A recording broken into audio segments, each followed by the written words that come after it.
This presentation is called Dorhu Crystal Practice, revised September 2025.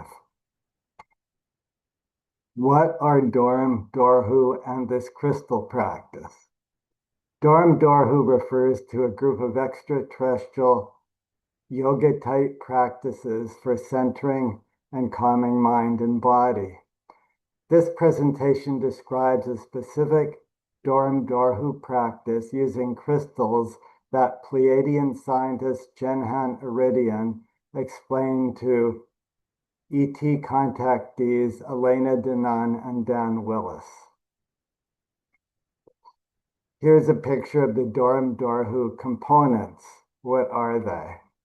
There's two Vogel Iridian crystals, and I'm pointing to them. And these are not just any old crystals explained later, but they're especially cut according to the parameters given by both Marcel Vogel and then later in more detail by Jenhan Iridian. And they have to be cut that way or they won't be effective. And they're in these two here white crystal holders. And this is a pulse wave generator, which is sending a signal at 20 cycles per second across the vortex of the crystal on the left. And this black device in the middle is a clearing device. And this will be used to clear the crystal before you start your practice. And you can also use it to clear your pineal gland before you start the practice. Dorhu experiences naturally deepen over time. This is my experience. Using the detailed plans that Dan Willis posted for building the Dorhu device, I assembled the device and have been using it daily for 6 months. I've enjoyed a deepening experience with this device and would like to share my experience with it as it has evolved in case it is helpful to others. So that's why I'm making this video. Overview of my procedure. This is what I do, and I'm just sharing this to see if it's useful to others. So this is just an overview. There's 8 steps. The first step is yoga asanas, which are, the yoga postures, which is optional. Then second step is setting up the device. The third step is clearing the 2 crystals in your pineal gland using this 4,096 cycles per second clearing device. Once you do that, you plug in the pulse generator to send this 20 cycle per second pulse across the crystal vortex, which opens up the vortex and generates a stream of frill. And frill is like prana or chi. It's universal energy, which now is coming out of the crystal on the left. And the 5th step before you start practice is pranayama, which is breathing exercise to clear, the channels of prana or chi or frill in your body and refine experience. Step 6 will be yoga nidra specific practice from yoga to ground to earth and heaven and to align and extend spine. And then we're ready for the Dorhu practice. Step 7, once we've finished, we'll do some grounding followed by rest. So that's all 8 stages. Now we'll go through that in a little more detail. Procedure in detail. Yoga asanas, yoga postures, if this is your habit, easily without strain. So little details. The Patanjali Yoga Sutras, which are the foundational text on yoga, does not list specific yoga postures or physical exercises, but lays out general principles for doing these asana or exercises. For instance, Yoga Sutra chapter 2, verse 46 says, asana is steadiness and ease and physical pleasantness. Verse 47 says, asana is perfected by sequential steadiness, relaxation of effort, and the dawn of unboundedness. And ananta is the Sanskrit word. So Proper asana practice thus involves steady pleasantness, not strain or effort, keeping one's awareness on the body, being smooth and steady in motions and postures, and experiencing unboundedness. Some yoga teachers consider as asana any non-straining, steady, physical, pleasant exercises, stretches, or practices that produce balance in mind and body, support overall well-being, and lead to a healthy, comfortable, steady posture. For me, I do a combination of yoga asanas, Pilates, physiotherapy exercises and stretches that I've come across or have been recommended over the years, and that works for me. So many yoga teachers realize each person needs their own set of asanas suited to their physical condition, and they consider that asana. So we just finished step one, now step two, setting up the Dorhu device. So that's the picture of how it is. There's the two crystals. The one on the left has the pulse generator, which is this thing sending a pulse across it. And then you're pretty well ready. And we've already cleared the crystals. Now I think we'll do that the next step. Clear the two crystals. And the way we do that with this device, you press the button, it emits a signal at 4,096 cycles per second. And I put 60 seconds here. So for each crystal, you're going to run the crystal, take 10 seconds to go up one side, 10 seconds to go down, back down that side. So that side or that axis is cleared. Then we do an adjoining side, 10 seconds up, 10 seconds down. Then the third consecutive one, which is in the back, 10 seconds up, 10 seconds down. And then we've covered all three of these axes.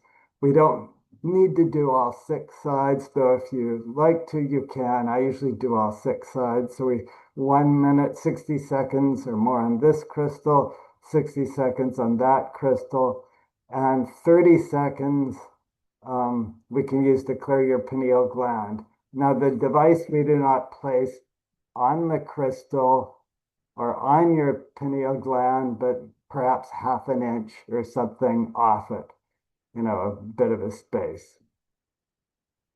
You don't have to be exact. Then the fourth step is plug in the pulse generator. Here it's already plugged in. You see it lit up to open up the crystal vortex, which is the vortex of this crystal on the left, and generate a stream of frill, which now travels up the top of this crystal. So there's 8 steps. We've already done 4, so we're moving along really well. Step 5, pranayama, which is a breathing exercise to balance prana, chi, frill are all different names for the same thing. So don't mind that I jump back and forth.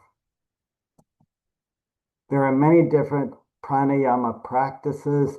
Patanjali's Yoga Sutras do not list any specific practices, but lay out general guidelines. For instance, one sutra states, breathing practice and practices involving variations in number of breaths, durations of each breath, and breathing to different areas of the body during inhalation, exhalation, and suspension can result in the breath becoming long and subtle.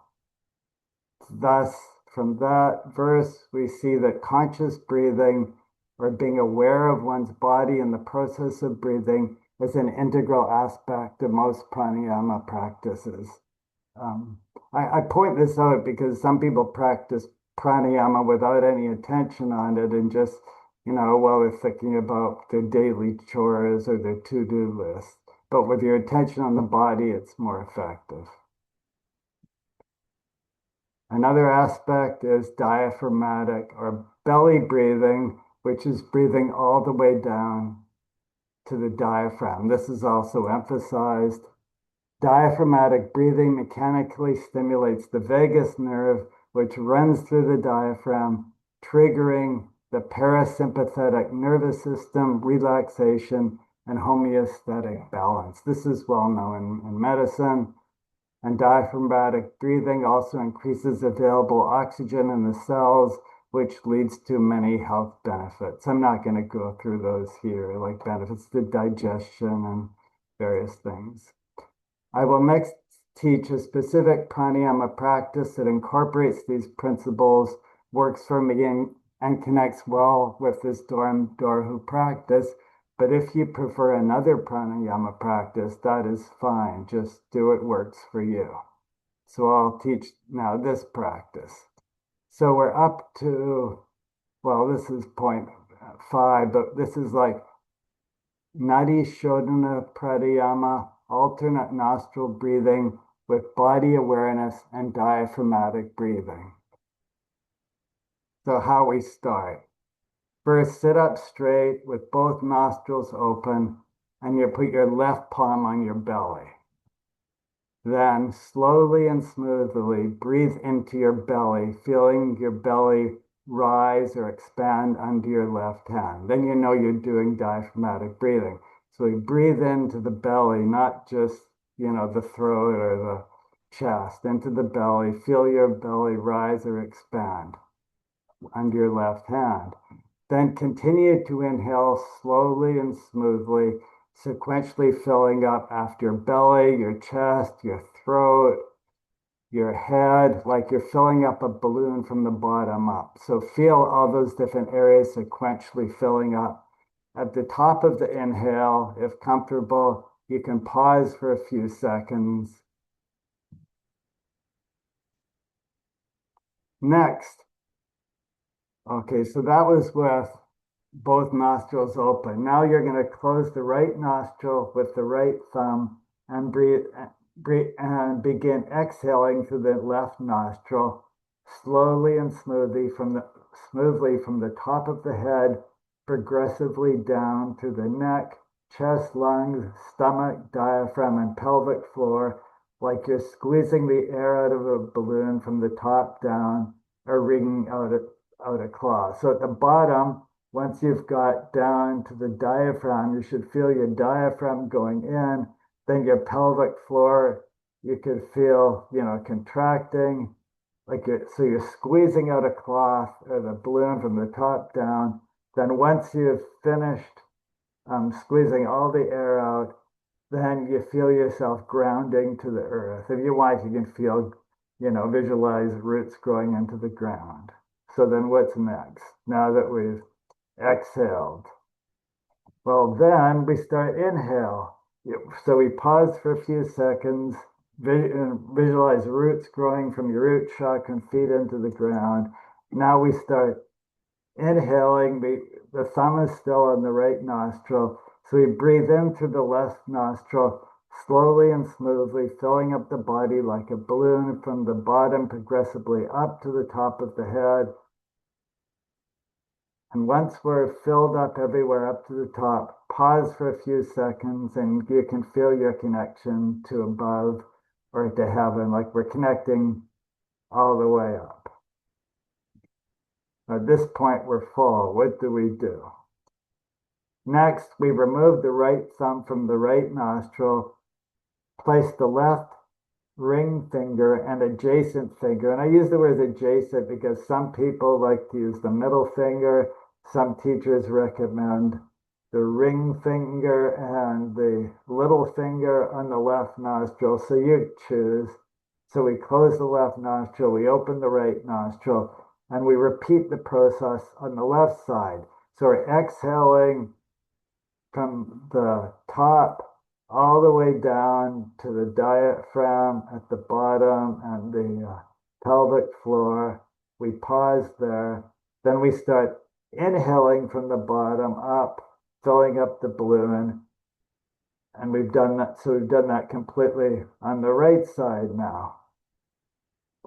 Then we continue the practice, alternating right and left sides for several minutes or until you feel the full unrestricted range of flow of prana, chi, frill, however you want to call it. Okay, so we finished step 5. There's only 3 steps left, 6, 7, and 8. And 8 is grounding, so it's really just 6 and 7.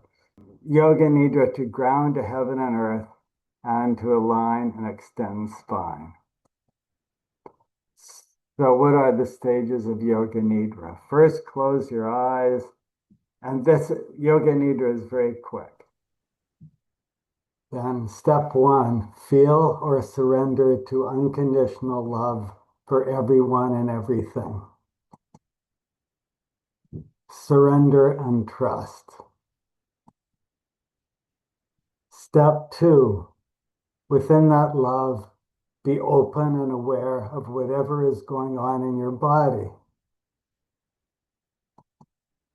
This will ground you to the earth and to the here and now.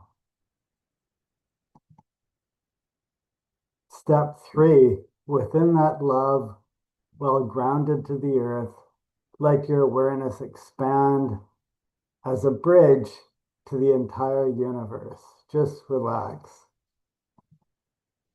Your awareness and sense of self will expand to encompass all of creation.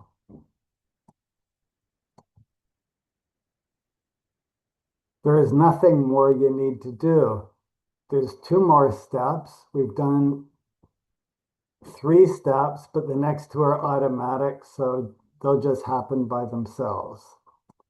So step four, over time, after doing the practice, at this stage, a feeling of wholeness will naturally set in. So the Sanskrit saying, this is from the Brihadaranyaka Upanishad, Aham Brahmasmi, I am the totality. That captures the feeling at this point. And then subsequently, an awareness of witnessing or being separate from the process will set in. At that point, we just surrender and trust. And you may also notice the spine naturally stretched out and being pulled into alignment because our energetic spine is being naturally stretched out and pulled into alignment. And this simple Yoga Nidra practice, which is really just 3 steps, can also be done in bed at night. Yoga Nidra actually means yoga for sleep. So it can be done at nighttime or at other times, like before meals.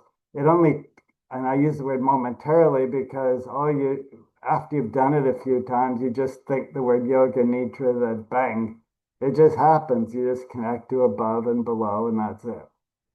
And you may enjoy it. I do.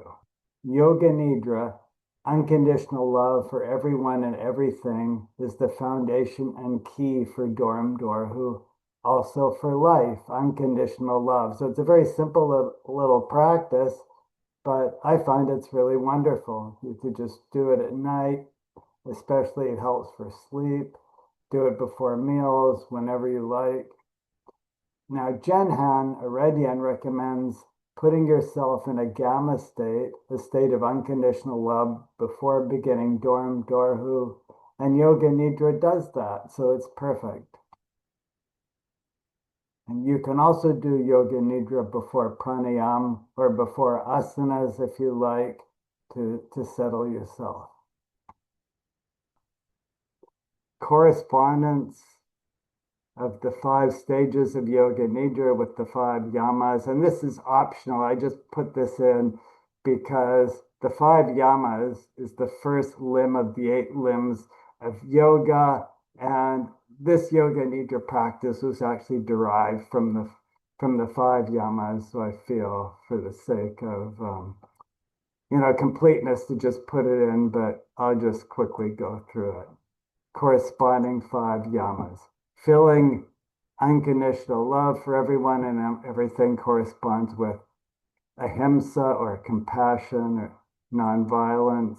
Within love, that love being aware of your body, the here and now, corresponds with satya, the second yama, the state of truth, the eternal now. The third of the 5 Yoga Nidra stages within that love, well grounded to the earth, expanding your awareness to encompass the universe, corresponds with asteya, non-stealing, or unity, being everything. And this stage 4, a feeling of wholeness, corresponds with brahmacharya and Brahma, means wholeness. Charya is seated, so seated in wholeness, though it's sometimes translated into other words like celibacy, because that's wholeness or energy up.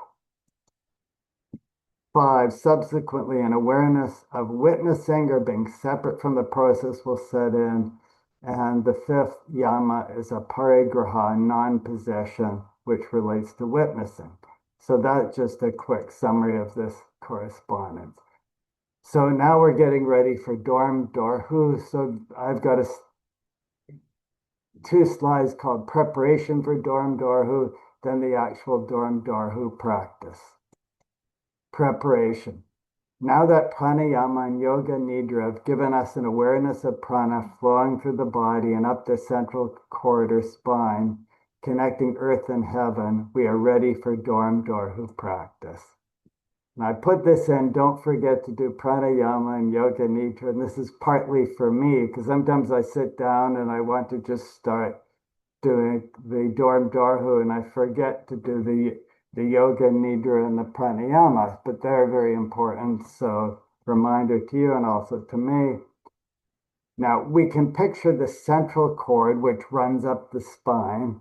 And this is the prana goes up and down that. We can picture the central cord as being like a guitar string connecting heaven to earth. Well, it's now taut at the top and bottom after you doing pranayama and yoga nidra. So you've got this guitar string or spine connected the top and bottom. So it's now tight and it's ready to be strung. And that's what happens. It's described more in the next slide. The Dorhu device sends a pulse of prana or frill to the heart, which effectively plucks the central cord, this guitar string, at the level of the heart, enlivening the inner frequencies of the heart. And this is kind of fun to know, so I put this in. So subsequent slides will show this in more detail, how the Dorhu device, we've got the crystal in our right hand, sends a pulse of prana, or the crystal in the left hand sends a pulse of prana or frill around the body, and then to the heart, which then enlivens the inner frequencies of the heart. Now this is really interesting. As a result of enlivening the inner frequencies of the heart heart then seems to send out streams of frill that enliven the 7 chakras and the toroidal flow of frill up the spine and then back down in all directions. So this is the picture of the frill going up and back down in all directions. So that's the toroidal flow of frill that results from this stream of prana that goes to the heart and enlivens the heart. And that enlivens the 7 chakras. And I just put this in. Don't have time to explain this here, but Rig Veda talks about Devi Veena, the divine sitar, musical instrument with 7 hands and striking 7 resonance points. And this musical instrument is in the heart. So I think it's really talking about the same thing, but we'll talk about that another time. Now, here is an important point. Do not try to discern the details of this process, as they'll only create strain and drive you crazy or create headache. You know, when you're doing a practice, just let go and do the practice. Just let go and surrender to the process. And this movement of frill is happening naturally. So surrender to the process, to what is naturally happening. It took me months of surrender and trust. So but I wanted to let you know what is happening, even though you won't be able to discern the details, and don't worry about it. Okay, so now we're looking in more detail to what we do. So we suspend your left palm above but not touching the left crystal. So here we've got your left arm.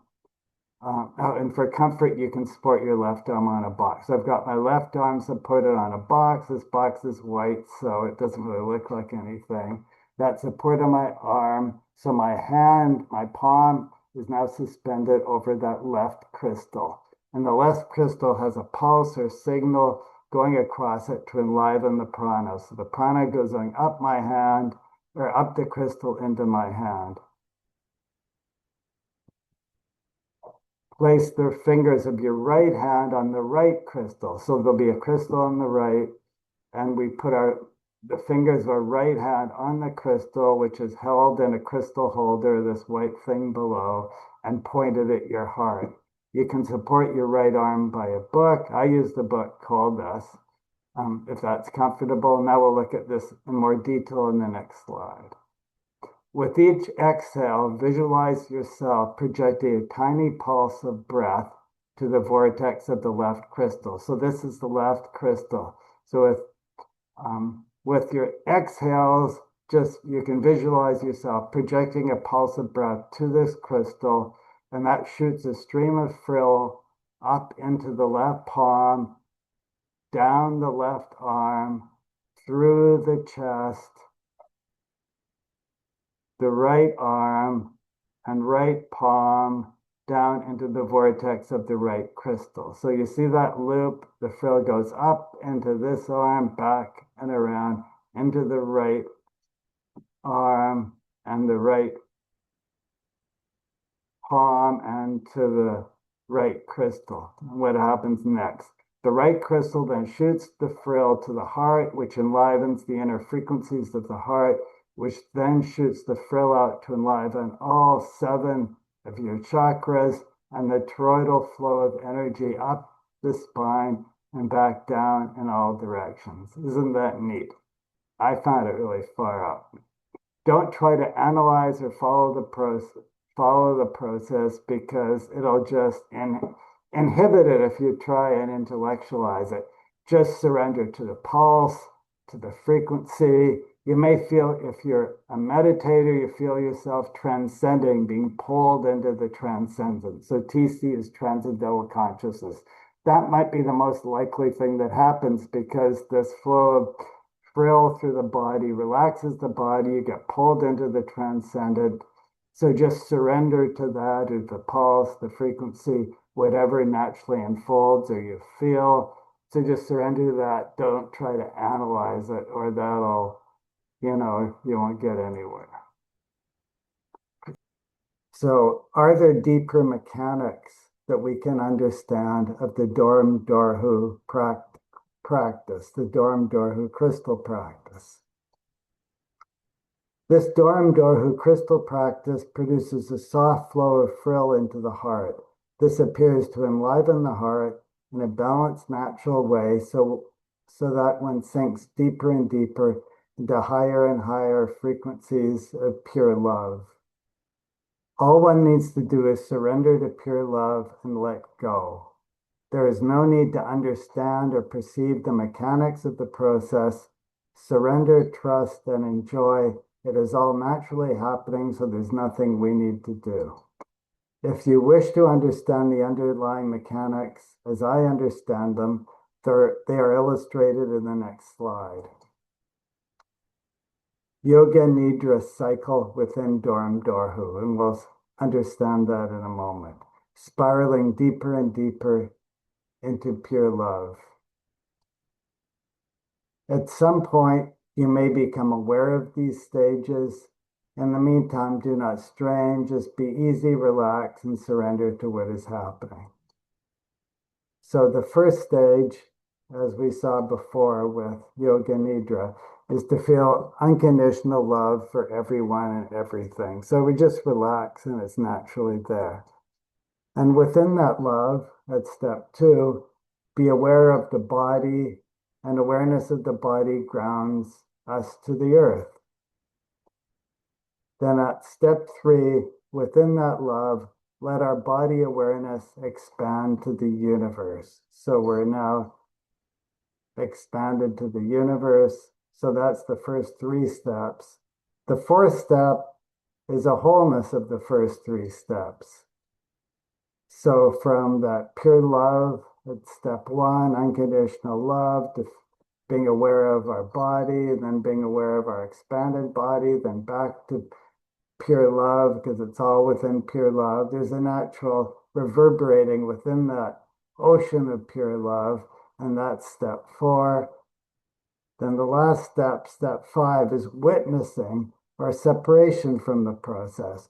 What does that mean? Well, we've created a wave of love, so we're now sending that wave of love, that ocean of love, to someone special, whoever we like, our family, our star family, Mother Gaia, whatever, the earth, the universe, whatever we like. We've got that ocean of love, so we just send it, and that's the end of the process. These same mechanics seem to occur at nighttime if yoga nidra is done at bed at night without crystals. We won't be holding or pointing crystals.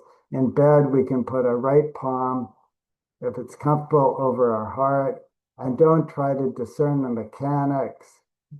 We're lying down, we'll fall asleep, and that's great. Just relax and surrender. Do not resist as you feel drowsy and naturally fall asleep. We can just be aware of the pure love and whatever comes from there. What are the predicted benefits from Dorhu? The practice is said to strengthen, clean, mend, and balance the energy of the body by repeatedly connecting the body's field with the morphogenetic field of the universe. 2, consequently, the broken hydrogen bonds between the chromosomes, intra-elements are reconnected with each other and with the morphogenetic field of the universe. And I'm not going to go into detail into that, but just know your DNA is being repaired. Once the blocks that keep the DNA strands disconnected from the morphogenetic field of the universe is unlocked, the DNA is transmuted into a more stable state of auto-regeneration, health improves, deterioration is reversed, and lifespan is extended. So we're washing away all the impurities or in the DNA and in our body through this energy that's like moving up and around, clearing out all the impurities. So the last stage, we've got to the end, is grounding followed by rest. So grounding means like, don't just get up and jump up at the end. Stop for a second. You can feel your roots growing in the ground if you want. Take a couple breaths, feel yourself coming back to earth. If you want, you can visualize a sphere of protection around you, and then rest. So you need to take time to rest. Next, acknowledgements. I'm going to go through this quickly. Here's a picture of Jenhan Iridian, the Pleiadian scientist who shared with us the Dorhu practice. You can read more in details of this later. Here's Elena Danan, who's an extraterrestrial contactee, and she's the main contactee for this group, the Galactic Federation of Worlds. So she brought this out along with Dan Willis, who's working with her as a former U.S. Navy communications engineer, who's also had his own experiences. And so they both brought out this knowledge from Jenhan Iridian, and Dan has brought it out as well at his website, and also brought out all the plans for building the Dorhu device. He's really awesome. He's helped me a lot. And Marcel Vogel, Dan Willis studied under Marcel Vogel, who was a senior research scientist for IBM, a great genius, and he also studied crystals. You can read more about him later. And this is Thorhan Iridian, is Jenhan's older brother. He's in the Galactic Federation of Worlds, and he's actually Elena's main contactee.